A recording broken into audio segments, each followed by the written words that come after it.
Hay un dicho popular que afirma lo siguiente: infancia es destino.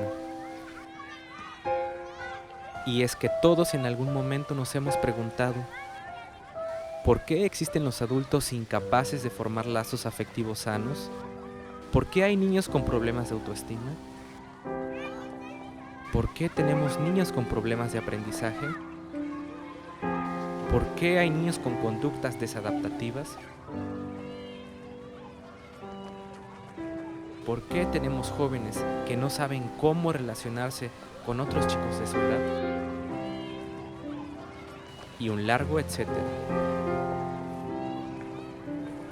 Si como sociedad hubiéramos aprendido tiempo atrás a responder estas interrogantes, el día de hoy ya deberíamos tener una generación de adultos más sana. Especialmente es aquí, en los primeros años, cuando la relación que tenemos con nuestra madre construye las bases que poseemos acerca de nosotros mismos y de cómo interactuamos con los demás. La psicología, obviamente, se encargaría de investigar este proceso. Sin embargo, para hablar de esto tenemos que retroceder casi 100 años. Esta es la historia. Estamos en la primera mitad del siglo XX. Es una época de evolución tecnológica, un periodo marcado por las máquinas y el apogeo de la llamada revolución industrial. Los carros están reemplazando a las obsoletas carrozas en las principales avenidas del mundo, la moda se reinventa, el cine está dejando de ser mudo, los grandes imperios de Europa han caído, el mundo está cambiando después de los resultados de la Primera Guerra Mundial, se sueña ya con un mundo en donde las máquinas hagan el trabajo del hombre más fácil, y tampoco es raro entender al ser humano de pronto como una máquina más que funciona a través de fríos procesos casi matemáticos. Cada paradigma ha intentado dar explicaciones de procesos complejos. En especial, han intentado entender los elementos de la vida que moldean la adultez del ser humano. Tal es el caso del psicoanálisis fundado por Sigmund Freud y el conductismo de Skinner con su respectivo condicionamiento operante, paradigmas muy reconocidos en la primera mitad del siglo XX. Es curioso porque no deja de ser irónico que un conductista y un psicoanalista tienen profundas diferencias metodológicas para entender al ser humano y ni siquiera pueden ponerse de acuerdo para comprender el objeto de estudio. Sin embargo, en este caso, ambos convergían en que el afecto entre madre e hijo se iniciaba debido a una necesidad del bebé por ser alimentado, tan sencillo como eso. Pero esto no se quedaría así. Pronto surgen actores que critican esta forma de entender al mundo, no solo en el espacio de la psicología, sino desde todos los frentes. Porque mientras la psicología evolucionaba de la mano con una sociedad cada vez más mecanizada, fenómenos nunca antes vistos en el mundo comenzaban a desarrollarse.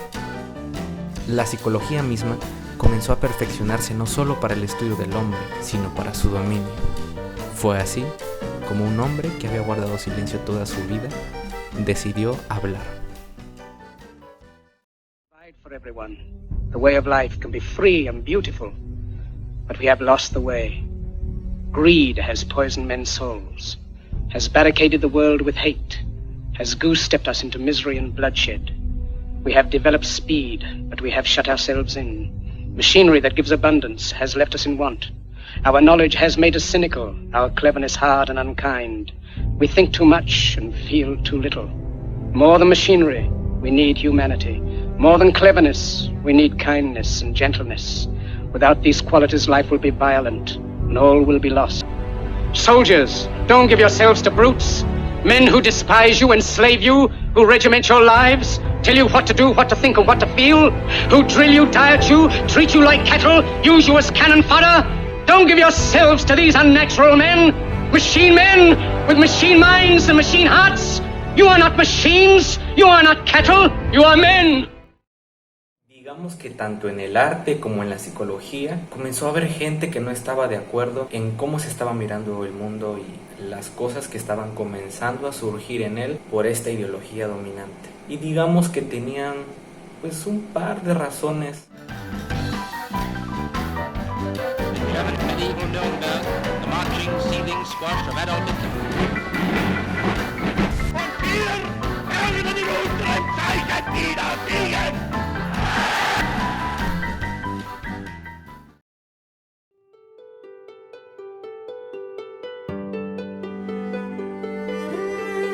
Como una respuesta a lo determinado por los conductistas, un psiquiatra y psicólogo llamado John Bowlby elaboró investigaciones que dotaron de oxígeno a la forma de comprender este fenómeno, construyendo gradualmente lo que hoy conocemos como la teoría del apego, misma que busca identificar y definir los fenómenos psicológicos que fundamentan nuestra manera de tender lazos afectivos con otras personas.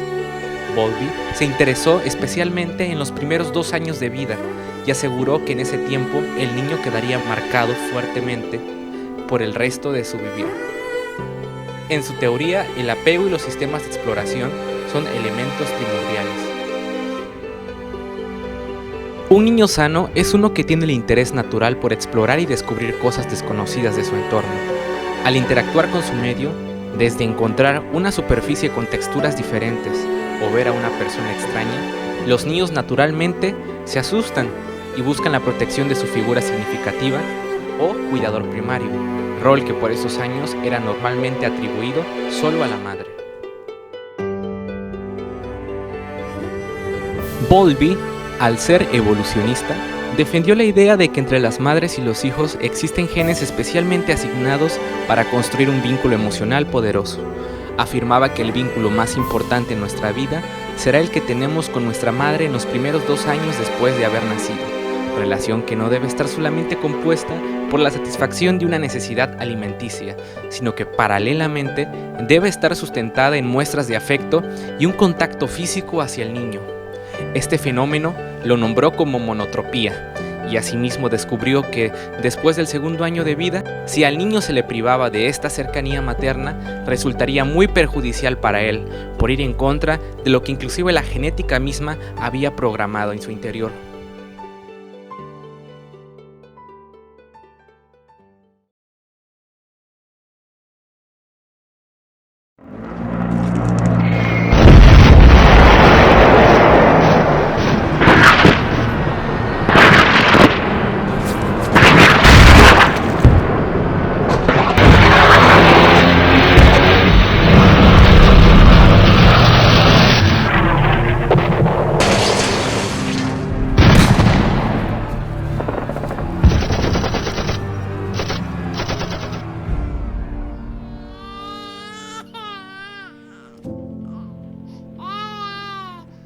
Después de la Segunda Guerra Mundial, y con una Europa devastada por el conflicto bélico más sangriento que la humanidad había conocido, Bowlby pudo observar los trágicos resultados que padecían los niños que experimentaron privación materna en los orfanatos del viejo continente. Tenían tendencia al retraso intelectual, problemas para gestionar sus emociones y dificultades para relacionarse con otras personas. Bowlby concluyó que la privación materna causaba en los jóvenes un cuadro clínico caracterizado por el desapego emocional hacia las otras personas y una dificultad por empatizar con los demás. En resumen, no podían demostrar aquello que jamás habían aprendido.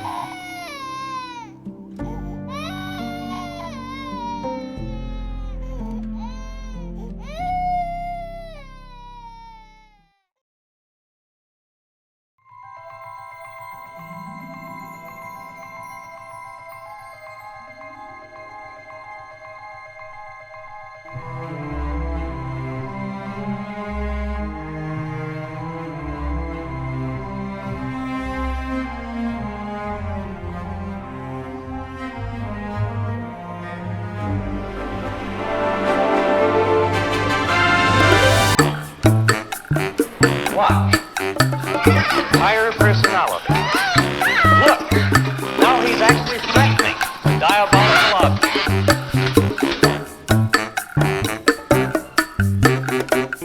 Curious baby.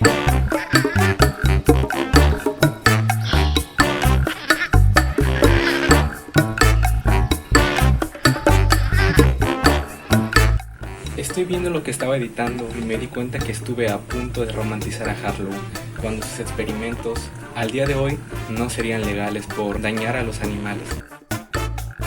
Corremos el riesgo de romantizar la década de los 50, porque, aunque el mundo cambió para siempre, en realidad casi inmediatamente tuvimos más guerra, como la Guerra de Corea. La psicología tampoco es que hubiera dejado de valerse de métodos perniciosos para lograr sus investigaciones. El experimento de Harlow estuvo plagado de violaciones a derechos de los animales. Bien, quería dejarlo claro. Watch. He's going to the wire mother. Stop, eat, to live. ¿Qué está pasando, doctor? ¿Qué está pasando? Lo que está pasando es la esencia de las llamadas relaciones incondicionales. Harry Frederick Harlow fue un psicólogo estadounidense. Harlow quiso poner a prueba los postulados de Bowlby. Es aquí donde las historias se unen. No en vano tardamos 10 minutos en llegar a este punto.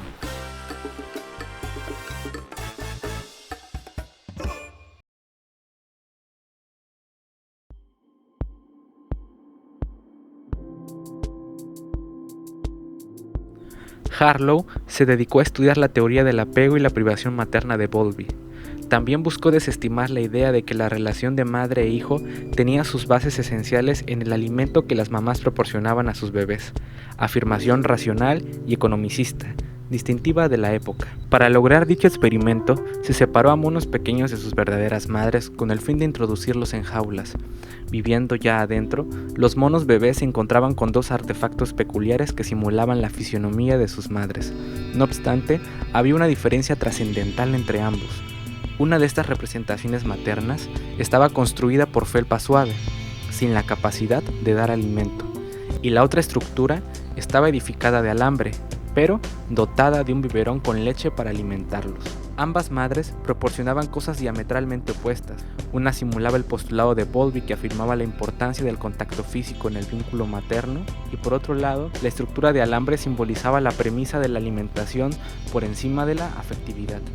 Rápidamente, los resultados fueron contundentes y abrumadores en áreas tan diversas como la atención, memoria, agresividad, apego, planificación y conducta, etc. Se observó que los monos pasaban el tiempo estrictamente necesario con la mamá de alambre, pero preferían rotundamente la cercanía con la de felpa. Los bebés cubrían su necesidad alimenticia, pero daban mayor importancia a su necesidad de cuidado, afecto y protección, otorgándole mayor valor en el tiempo a la figura suave que llenaba dichas necesidades afectivas. Estas observaciones se confirmaron cuando se introdujeron estímulos amenazantes a la jaula y los monos corrían con la madre de felpa en busca de su protección, abrazándolas muy fuerte. También se reafirmó esta creencia al separar a numerosos monos de sus madres de felpa durante meses y viendo que, al reencontrarlos, los monos iban corriendo a ellas a toda velocidad, demostrándoles intenso cariño. Otras observaciones importantes fueron las que calificaban la manera en que las crías exploraban su entorno. El muñeco de felpa parecía proporcionarle seguridad en la exploración e iniciación de nuevas tareas, caso contrario los monos con mamás de alambre, que los volvieron tímidos e inseguros en la investigación de su entorno. Igualmente, cuando se separaba a los animales de su madre afelpada, mostraban signos de desesperación, angustia, ansiedad y miedo, buscando en todo momento volver con ella. Al juntarlos con su madre, se relajaban, sin embargo, se quedaban en una posición defensiva. Otro experimento controvertido fue colocar a monos jóvenes que habían crecido sin una madre en jaulas con madres de felpa. Se descubrió que los monos no interactuaban con la figura materna de felpa más allá de una tímida exploración. No obstante, lo escalofriante fue que al ingresar un estímulo amenazante que detonara estrés en los monos, ellos, en lugar de buscar protección con su madre, corrían hacia un rincón desconsolados. Sus gritos y pataleos emulaban conductas de niños con autismo. Tan solo hasta aquí, el experimento ya es demasiado polémico. Sin embargo, lo más oscuro apenas estaría por iniciar, ya que Harlow se ocupó en desentrañar las consecuencias del aislamiento materno absoluto.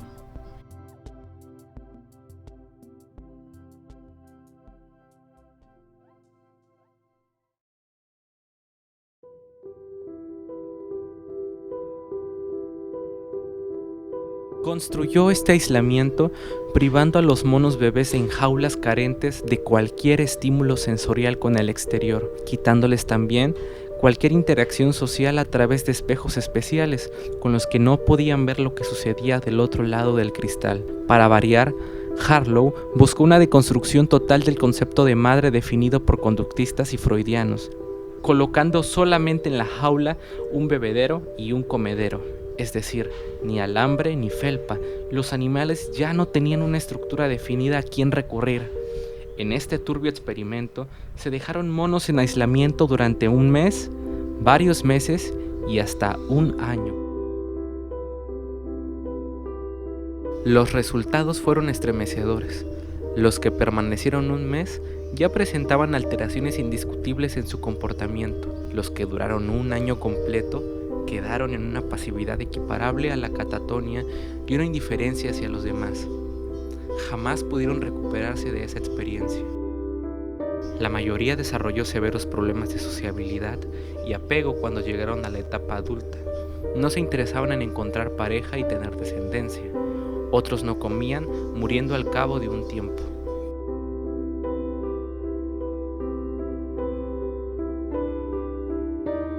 Las hembras sobrevivientes terminaron incapaces de quedar embarazadas, así que Harlow utilizó una estructura terrible denominada el potro de las violaciones. Las hembras eran amarradas fijamente por medio de correas y eran obligadas a ser fecundadas. Perturbador, pero se pondría peor. Al dar a luz, ellas no realizaban el cuidado básico de sus hijos, e inclusive varias llegaron a asesinar por medio de mutilaciones a sus crías. La historia juzgará debidamente. No obstante, es innegable sorprenderse con los aportes que mostraron sus experimentos, mismos que fueron verdaderamente crueles y, de ser aplicados en seres humanos, habrían creado personas traumatizadas de por vida. La tortura de la violación, las damas de hierro o el foso de la desesperación fueron algunos de los nombres que dio a los dispositivos de sus experimentos. Estos experimentos mostraron que la necesidad de contacto y protección son una cuestión instintiva y de supervivencia en las crías, siendo esta sensación de afecto y seguridad más importante que el propio alimento para obtener un sano desarrollo. Además, mostró los efectos del aislamiento, total o parcial, sobre el desarrollo cognitivo-emocional de los monos, destacando que ninguno de los sujetos experimentales mostró diferencias notables en el afrontamiento de esta situación de aislamiento.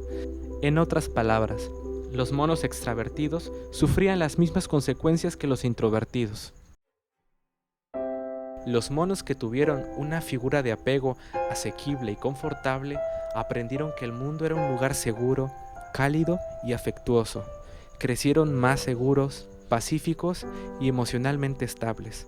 En cambio, los monos que no tuvieron una figura de apego confortable o cálida, representada en la frialdad de la madre de hierro, se comportaron de forma fría, errática, y aprendieron también que habían llegado a un mundo sumamente peligroso y hostil, creciendo, por lo tanto, más inseguros y desconfiados, convirtiéndose posteriormente en inestables, miedosos o agresivos.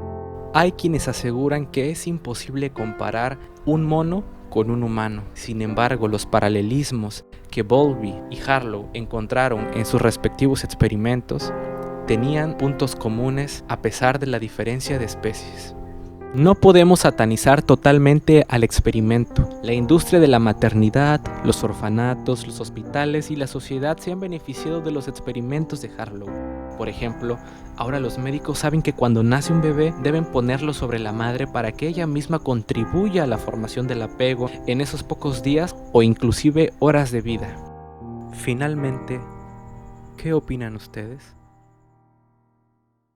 Si el video te gustó, por favor, compártelo y dale me gusta. Es una iniciativa personal para hacer llegar contenidos de psicología a la población en general y también, ¿por qué no?, para ser utilizado como contenido de apoyo académico. Aquí dejo los links que usé como referencia para fuentes de información. Si tienes un tiempo, pásate a sus páginas y a sus canales de YouTube para descubrir su contenido y darles gracias por aportar. Yo únicamente me encargué de resumir, redactar, extender un poco más la información y presentarlo de manera audiovisual. A todos ellos, muchas gracias.